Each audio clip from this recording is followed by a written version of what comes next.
Good evening. స్వదేశమైన విదేశమైన హిందువులే target. సనాతనంపై విషం చిమ్మడం fashion అయిపోయింది.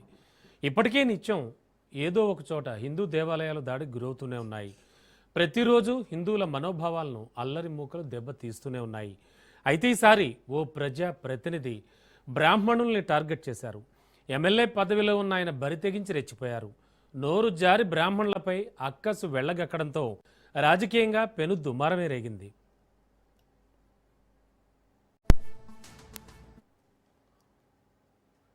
తెలంగాణలో మనువాద పంచాయతీ రాజుకుంది. ఆశీర్వచనం చేసిన బ్రాహ్మణులపై తీవ్ర వ్యాఖ్యలు చేశారు కాంగ్రెస్ ఎమ్మెల్యే మందుల సామేల్. సర్వేజన సుఖనుభవంతో అంటూ వేదాశీర్వచనం చేసి శతమానం భవతి లాంటి వేదవాక్కులు పలికిన బ్రాహ్మణులను కించపరిచేలా మాట్లాడారు.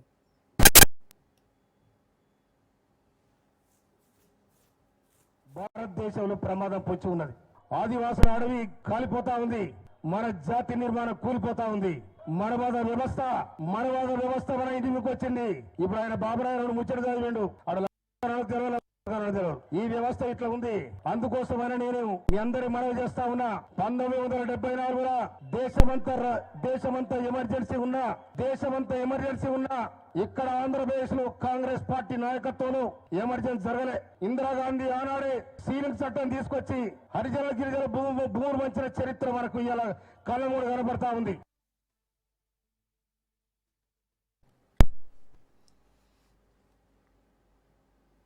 బూతులతో విరుచుకుపడ్డ సామేల్ చిత్రపటాన్ని అఖిల బ్రాహ్మణ సేవా సంఘం ప్రతినిధులు దహనం చేశారు. తక్షణమే క్షమాపణలు చెప్పి తన ఎమ్మెల్యే పదవికి రాజీనామా చేయాలంటూ నినాదాలు సైతం చేశారు. ఏ మతంలో అయినా ఆశీస్సులు అందజేసేటప్పుడు తిట్ల పురాణం అనేది ఉండదని, అన్ని మతాలు మంచినే బోధిస్తాయని తుంగతుర్తి ఎమ్మెల్యే తెలుసుకుంటే మంచిదంటున్నారు బ్రాహ్మణ నేతలు. కాంగ్రెస్ లీడర్ల తీరును తీవ్రంగా ఖండిస్తున్నారు.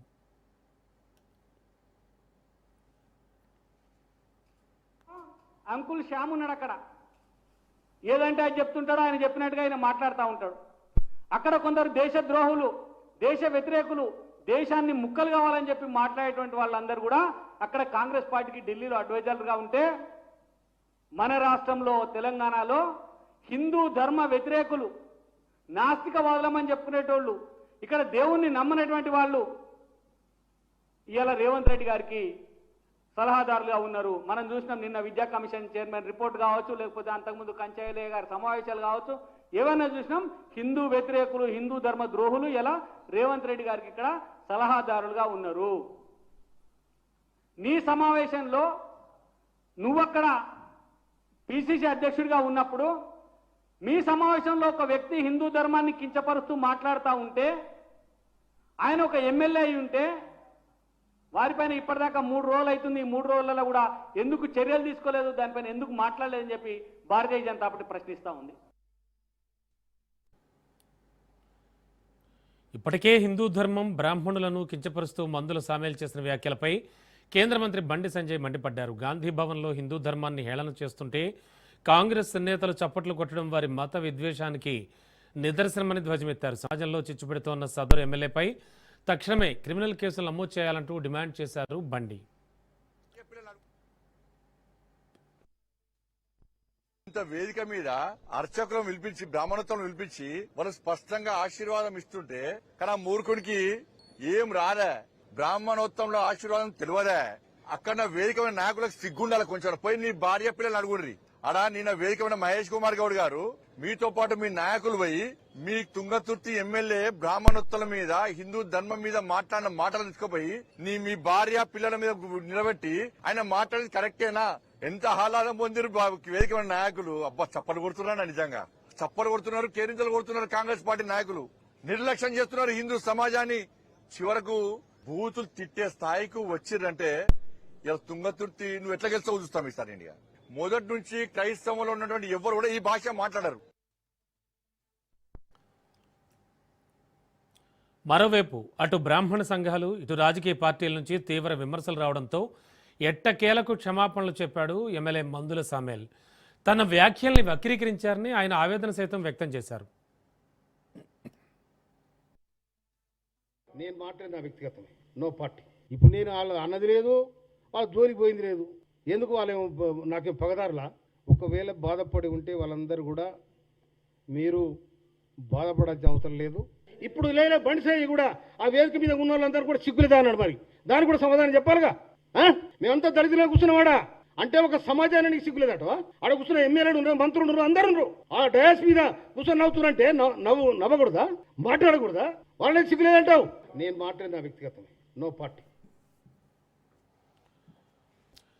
Yes, welcome back. ఓ ప్రజాప్రతినిధి బ్రాహ్మణులను టార్గెట్ చేస్తూ ఎమ్మెల్యే పదవిలో ఉన్న ఆయన బరితెగించి రెచ్చిపోవడం, అలాగే నోరు జారి బ్రాహ్మణులపై అక్కసు వెళ్లగక్కడంతో ప్రస్తుతానికి రాజకీయంగా ఒక పెను దుమారం రేగుతోంది. తెలంగాణలో అయితే మనువాద పంచాయతీ రాజుకుందా అనే సందేహాలు కూడా వస్తున్నాయి.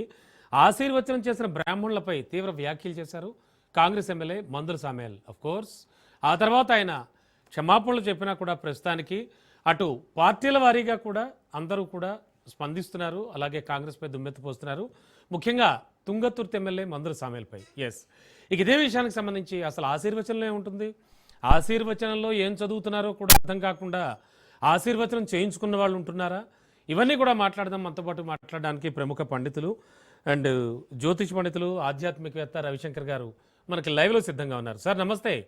నమస్తే అండి. సార్ ముఖ్యంగా అంటే ఇప్పుడు ఓ సిచ్యువేషన్ ఒకటి మనం గమనిస్తూ ఉన్నాం. ఏదైనా ఎక్కడ ఏం జరిగినా కూడా ఎలాగోలా హిందుత్వానికి సంబంధించి, హిందువులకు సంబంధించి కొన్ని తీవ్ర వ్యాఖ్యలు చేయడం అయితే జరుగుతుంది వాళ్ళపై. అంటే ఏదో ఒక సందర్భంలో ఏదో ఒక అనువు చూసుకుని ఈ నేపథ్యంలో తుంగతుర్తి ఎమ్మెల్యే, కాంగ్రెస్ ఎమ్మెల్యే మందుల సామేల్ ప్రస్తుతానికి బ్రాహ్మణులు అసలు వాళ్ళు ఆశీర్వచనంలో అంటే వాళ్ళు ఇంతకుముందు బ్రాహ్మణులు మాట్లాడారు, వాళ్ళు ఏమంటున్నారో కూడా తెలియదంటూ కొన్ని అసభ్య పదజాలం కూడా వాడడం జరిగింది. అఫ్కోర్స్ ఆ తర్వాత ఆయన మళ్ళీ క్షమాపణలు చెప్పారు, అది వేరే విషయం. అసలు సార్ నాకు అర్థం కాని విషయం ఏంటంటే ఆశీర్వచనంలో తిట్లుంటాయా? ఆశీర్వచనం అంటే ఏమిటి? ఎందుకు ఆశీర్వచనం ఇస్తారు? ఏ ఆశీర్వచనంలోనూ నువ్వు నాశనం అయిపోమని చెప్పేసి ఎవరు వాటిలో వక్రీకరించి సంస్కృతంలో భాష్యం అయితే ఎవరు ఏ ఆశీర్వచనమైనా సరే, మన ఇంట్లో తల్లిదండ్రులైనా సరే, దాని తర్వాత మన పెద్దవాళ్ళు అయినప్పటికీ కూడా మన బాగుండమని చెప్పేసి మన ఉన్నతమైనటువంటి స్థానంలోకి వెళ్ళమని చెప్పి మనం ఆశీర్వదిస్తారు. హైందవ ధర్మం, ఇది హిందూ మతం కాదు, హైందవ ధర్మం వచ్చేటప్పటికి సనాతన ధర్మం మీద ఎన్నో దశాబ్దాలుగా వచ్చేటప్పటికి ఇటువంటి దండయాత్రలు జరుగుతూనే ఉన్నాయి. మనకు ఎంతో తుర్కుల సమయం నుంచి కూడా జరుగుతూనే ఉన్నాయి. ఈ యొక్క ఎన్నో దండయాత్రలు జరిగినప్పటికీ కూడా అన్నింటినీ తట్టుకొని ఒక హైందవ ధర్మం నిలబడి ఉంది అంటే దానికి సూర్యుడు మరియు అదేవిధంగా చంద్రుడు లాగా అర్కాండ గ్రహాలు అంటారు. అంటే 90 డిగ్రీల పైన నడినెత్తి మీద ఉండేటువంటి గ్రహాలలాగా అదేవిధంగా అవి విరాజితమై ఉంటూ ఉన్నాయి అన్నమాట. వీటిలో ఎవరైనా సరే ఇప్పుడు మనం చూసినట్లయితే హైందవ ధర్మం మీద ఎంత దండయాత్రలు చేసినప్పటికీ కూడా అది చెక్కు చెదరకుండానే ఉంది. ఇప్పుడు జరిగినటువంటి వివాదం మనం గమనించినట్లయితే ముఖ్యంగా వచ్చేటప్పటికి ఈ యొక్క ఆశీర్వచనంలో మనం గమనించినట్లయితే మనం ఎప్పుడైనా సరే ఇది ఋగ్వేదం నుంచి తీసుకున్నటువంటిది. ఆశీర్వచనం అంటే వేద ఆశీర్వచనం అనేది ఋగ్వేదం నుంచి వస్తుంది. నవో నవో భవతి జయామో మానోహం కేతు ఋషాగ్దేన భావం దేవేభ్యో విద్యుత చంద్రమా స్థితి దీర్ఘమాయు అని చెప్పి ఉంటుంది. అంటే ఏంటి, ఒక రాజా నువ్వు నీ జీవితంలో అగ్నిలాగా విరాజితమవు. అదే విధంగా వచ్చేటప్పటికి చంద్రుడు ఎలాగైతే మనకు నడినెత్తి మీద అంటే రాత్రిపూట ఉంటాడో, అదే విధంగా సూర్యుడు ఎలాగైతే ప్రతిరోజు ఉదయించి అస్తమిస్తూ మళ్ళీ ఉదయాన్నే ఎలాగైతే పూర్వ తన యొక్క శక్తిని ఎలాగైతే పొందుతుంటాడో అదే విధంగా నువ్వు నీ యొక్క శక్తిని పొందుతూ మరియు అదే విధంగా అంటే రీజనరేటింగ్ పవర్ లాగా నువ్వు ఉదయిస్తూ అస్తమిస్తూ నీ యొక్క పవర్ని ఎప్పుడు చిరకాలం జీవించు అని చెప్పి దీని యొక్క మొదటి శ్లోక అర్థం అన్నమాట. అదే విధంగా రెండో శ్లోకార్థం మనం చూసినట్లయితే శతమానం భవతి శతాయుష్ పురుష శతేంద్రియ ఆయుష్యేవేంద్రియే ప్రతిష్టతే అని చెప్పడం జరిగింది.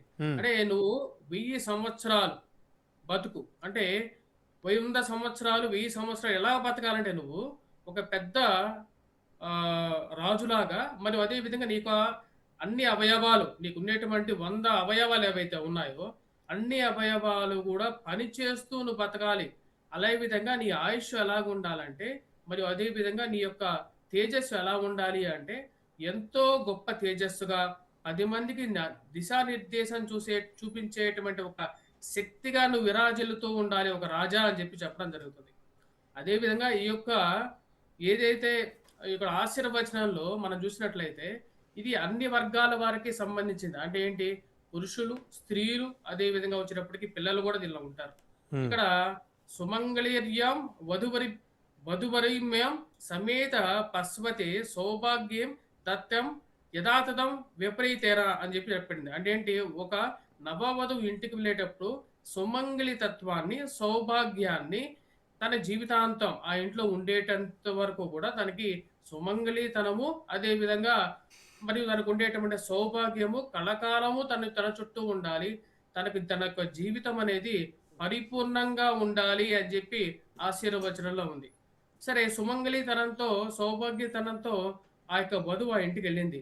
దాని తర్వాత ఆ యొక్క వధువు కావాల్సింది ఏమిటి అంటే, ఇమాం తమీంద్ర పుత్ర సౌభాగ్యం కురుహు దశాం పుత్ర నా దేహి పుతిమేకాదం కృతః. అంటే నువ్వు ఇంద్రుడి యొక్క వరం చేత పొంది ఒక అమ్మతనాన్ని పొందు, అదే విధంగా నువ్వు ఒక మంచి పుత్రుణ్ణి పొంది ఆ యొక్క గృహాన్ని, ఏ గృహానికైతే నువ్వు వెళ్ళావో ఆ యొక్క గృహంలో నువ్వు ఒక పుత్ర అంటే ఆ యొక్క వంశాన్ని అభివృద్ధి చేసేటువంటి ఒక శక్తిని ఆ యొక్క గృహానికి నువ్వు ఇవ్వు అని చెప్పి చెప్పడం జరిగింది. అదేవిధంగా ఇప్పుడు ముఖ్యంగా వేదాశీర్వాదంలో రాజుల్ని ఏ విధంగా పూజిస్తారో ఈ యొక్క శ్లోకంలో చెప్పడం జరిగింది. ఏం చెప్పబడిందయ్యా అంటే, ఛత్రస్య రాజా వరుణోది రాజహ అని చెప్పింది.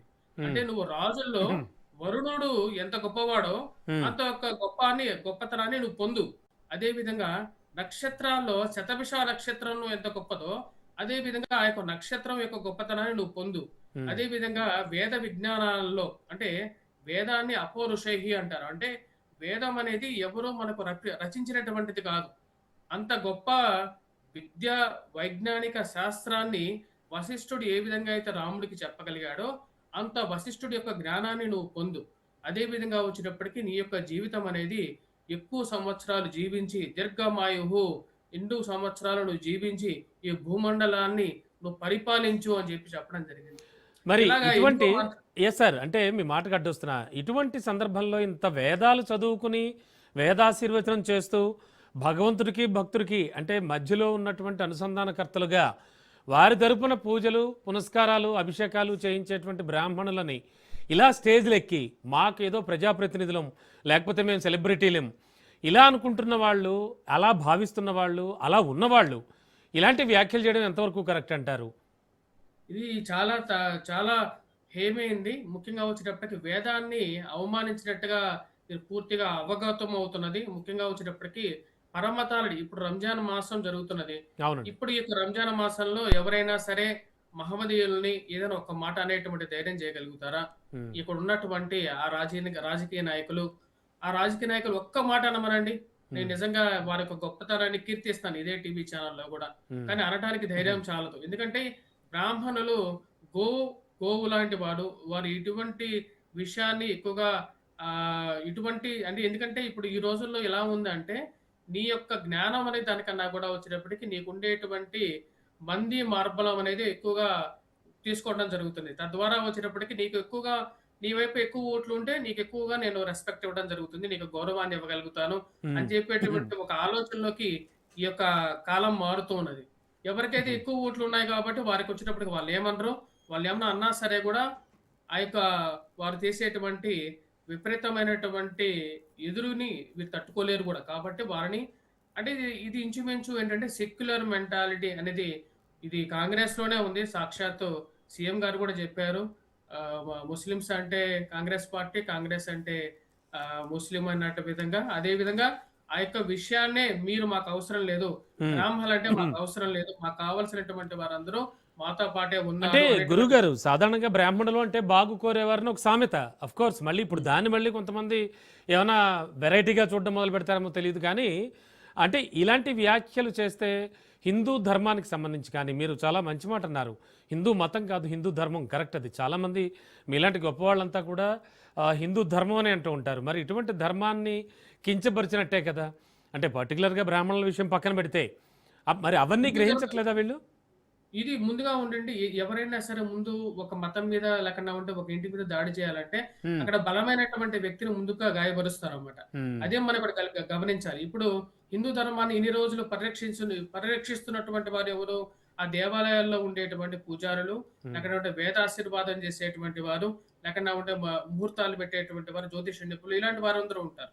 ఈ కోవలో ఉన్నటువంటి వారిని ముందు వారి యొక్క మనస్సు యొక్క స్థైర్యాన్ని దెబ్బతీస్తే మిగతావన్నీ వాటంతట అవే దెబ్బతింటూ ఉంటాయి అన్నమాట. ఇప్పుడు ఇంట్లో తండ్రిని దెబ్బతీస్తారనుకోండి, తండ్రికి ఎవరైతే ఆ ఇంటికి ఆదాయం సంపాదించేది తండ్రే నిస్సహాయుడైనప్పుడు ఆటోమేటిక్‌గా వచ్చేటప్పటికి ఆ యొక్క గృహం అనేది ఛిద్రమైపోతుంటది. అంటే ఆ గృహానికి ఉన్నటువంటి పిల్లలకి, దాని తర్వాత ఆ యొక్క భార్యకి ఎటువంటి అండాదండ లేకుండా ఉంటుందన్నమాట. ఇప్పుడు అదే విధంగా టార్గెట్ చేస్తున్నట్టుగా కూడా మనం అనుకోవచ్చు ఈ విషయాన్ని. ఓకే అండి. అలాగే అఖిల భారత బ్రాహ్మణ సేవా సంఘం ప్రతినిధులు వీళ్ళంతా కూడా చాలా వ్యతిరేకత వ్యక్తం చేశారు. ఇటు బీజేపీ నుంచి బండి సంజయ్ గారు కావచ్చు, ఇంకా మొత్తం వాళ్ళంతా కూడా బీజేపీకి సంబంధించినటువంటి నేతలు, కార్యకర్తలు కూడా తీవ్రంగా వ్యతిరేకించారు సార్. మొత్తం ఓవరాల్గా చూస్తే కనుక అంటే ఈయన తన ఎమ్మెల్యే పదవికి రాజీనామా చేయాలంటూ కూడా వాళ్ళు డిమాండ్ చేస్తున్నారు.